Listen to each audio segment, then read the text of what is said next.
नमस्कार मंडळी, पुन्हा एकदा आपल्या नवीन एका व्हिडिओमध्ये तुम्हा सगळ्यांचं खूप खूप मनापासून स्वागत करते। आज आपण उकळत्या पाण्यामध्ये कांदा घालून मस्त अगदी पौष्टिक लहानांपासून मोठ्यांपर्यंत सर्वांना आवडणारी, झटपट होणारी आणि विशेष म्हणजे कमीत कमी तेलाचा वापर करून मस्त रेसिपी बनवतोय। एकदा का तुम्ही ही रेसिपी बनवून खाल्ली, घरातल्यांना खाऊ घातली, नक्कीच घरचे सुद्धा तुमचे कौतुक केल्याशिवाय राहणार नाहीत। अतिशय युनिक अशी रेसिपी आहे आणि चला तर आता वेळ न करता लगेचच रेसिपीला सुरुवात करूयात। तर पहा, इथे आपल्याला कांदा घ्यायचा आहे। आता मी एक कांदा इथे घेतलेला आहे आणि अगदी बारीक कट करून घेतला आहे। पहा, तर कांदा कट करून घेतला, त्याच्यानंतर लगेच शिमला मिरची होती आपल्याकडे, तर शिमला मिरची सुद्धा कट करून अगदी बारीक तुकड्यांमध्ये करून घेतलेली आहे। जर तुमच्याकडे अजून कोणत्या गाजर वगैरे काही असतील भाज्या, तर त्यासुद्धा तुम्ही इथे अगदी बारीक अशा कट करून घेऊ शकता। तर इथे आता टोमॅटोसुद्धा मी एक घेतला होता, तो सुद्धा व्यवस्थित असा बारीक कट करून घेते। तर पहा, ही रेसिपी ना अतिशय जास्त मुलांना आणि मोठ्यांनासुद्धा आवडणारी आहे। मधल्या वेळेत बऱ्याच वेळा आपल्याला काही ना काहीतरी चटपटीत खायचं असतं, तर त्यावेळी ही रेसिपी तुम्ही नक्की बनवू शकता किंवा पाहुणे आल्यानंतरसुद्धा ही अशी युनिक रेसिपी नक्कीच त्यांना बनवून देऊ शकता। यापूर्वी तुम्ही कधी बनवली नसेल आणि पाहिलीसुद्धा नसेल। तर आता बघा, सर्व भाज्या कट करून ठेवल्या, त्याच्यानंतर बघा आपल्याला प्रमाणसुद्धा अगदी व्यवस्थित योग्य असं घ्यायचं आहे। तर इथे 3 कप इतकं पाणी कढईमध्ये घालून घेतलं, पाण्याला छान झाकण ठेवून उकळी काढून घेतली। आता उकळी आली पाण्याला की झाकण काढायचं आणि त्याच्यानंतर जो कट करून घेतलेला कांदा होता, तो 1 वाटी इतका कांदा होता। आता 3 कप इतकं पाणी घातलं आहे आणि 1 वाटी इतका कांदा घातलेला आहे। लगेच त्याच्यामध्ये कांदा घालून घेतल्यानंतर शिमला मिरची आणि टोमॅटोसुद्धा घालून घ्यायचा। सोबतच बारीक कट करून 2 ते 3 मिरच्या घालून घेतल्या। मिरच्या घालून घेतल्या की त्याच्यानंतर बडीशेप 1 चमचा, जिरे अर्धा चमचा आणि चिली फ्लेक्स अर्धा चमचा घालून घेतलेली आहे। जर चिली फ्लेक्स नसेल तर तुम्ही इथे सुकी मिरची वाटून घातली तरीही चालेल, काही हरकत नाही। त्याच्यानंतर चवीनुसार मीठ घातलं, भरपूर अशी कोथिंबीर घालायची आणि छान अशी चटपटीत चव यावी म्हणून मी इथे अर्धा लिंबूसुद्धा पिळून घेतलेला आहे। आता पहा, झाकण ठेवायचं आणि 2 ते 3 मिनटं छान अशा भाज्या पाण्यामध्ये शिजवून घ्यायच्या। आता इथे भाज्या पाण्यामध्ये शिजवून घेतल्या की पहा, लगेच आपल्याला गॅसची फ्लेम इथे कमी करायची आहे। अगदी तुम्हाला जवळूनसुद्धा दाखवते, पहा भाज्यांचा कलरसुद्धा चेंज झाला आहे आणि अगदी सॉफ्ट झालेल्या आहेत भाज्या।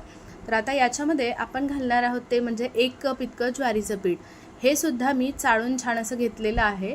आता इथे जर तुमच्याकडे ना गव्हाचं पीठ असेल ना तरीही वापरू शकता, बाजरीचं वापरू शकता किंवा तांदळाचं सुद्धा वापरू शकतात।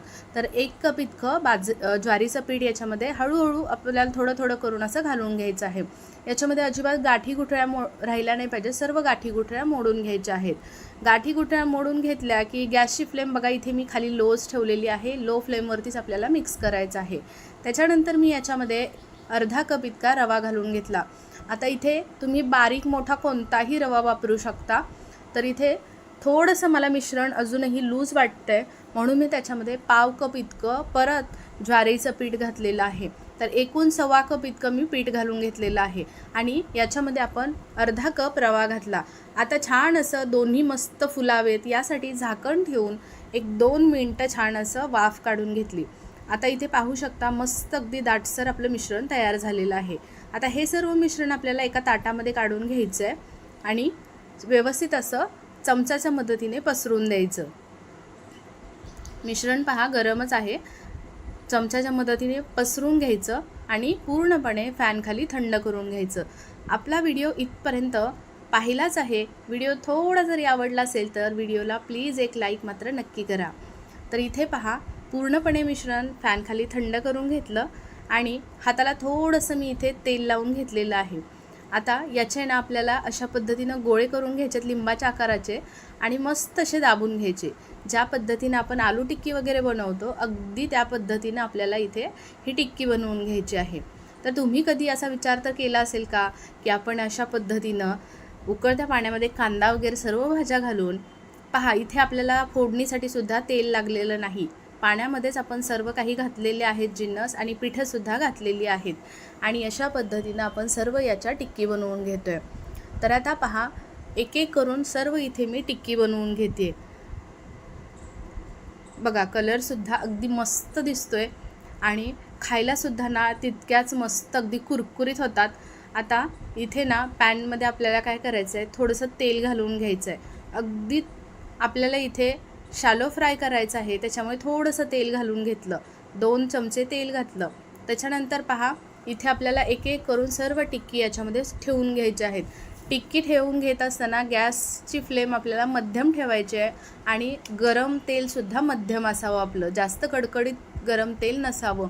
तर इथे पहा तेल गरम झालं की नंतर त्याच्यामध्ये सर्व इथे टिक्की ठेवून घेतलेल्या आहेत. आता 2 ते 3 मिनटानंतर एक बाजू छान अशा पद्धतीने पहा मस्त अशी कुरकुरीत भाजली जाते, कलरसुद्धा खूप छान येतो. मगच आपल्याला याला चमचा लावायचा आहे आणि दुसऱ्या बाजूनी पलटून घ्यायची आहे.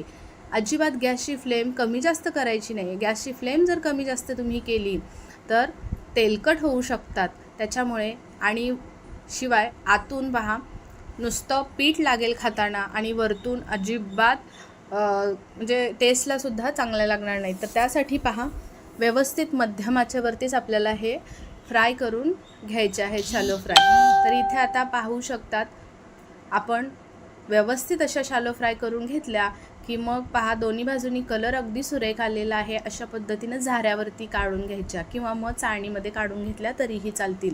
पूर्ण तेल निथळून घ्यायचं, तेल बिलकुलही राहत नाही. थोडंसंच मी तेल घातलं होतं पॅनमध्ये, पाहू शकता, आणि अजूनही पॅनमध्ये तेल शिल्लक आहे. आता ह्या सर्व टिक्की मी एका प्लेटमध्ये काढून घेते आणि ज्या बाकीच्या राहिलेल्या टिक्की होत्या तर त्या सर्व मी फ्राय करून घेणार आहे. पोटभरीचा अतिशय पौष्टिक असा हा नाश्ता तयार होतो. अगदी पाहुणे मंडळी जरी येणार असतील तरीसुद्धा तुम्ही हा नाश्ता त्यांच्यासाठी बनवू शकता. आता तुम्ही पाहिलंच, फक्त आपण इथे 1 ते सव्वा कप इतकं ज्वारीचं पीठ वापरलं आहे, काही भाज्या घातलेल्या आहेत आणि अर्धा कप इतका रवा घातलेला आहे. त्याच्यामध्ये भरपूर साऱ्या इथे टिक्की बनवून तयार होतात.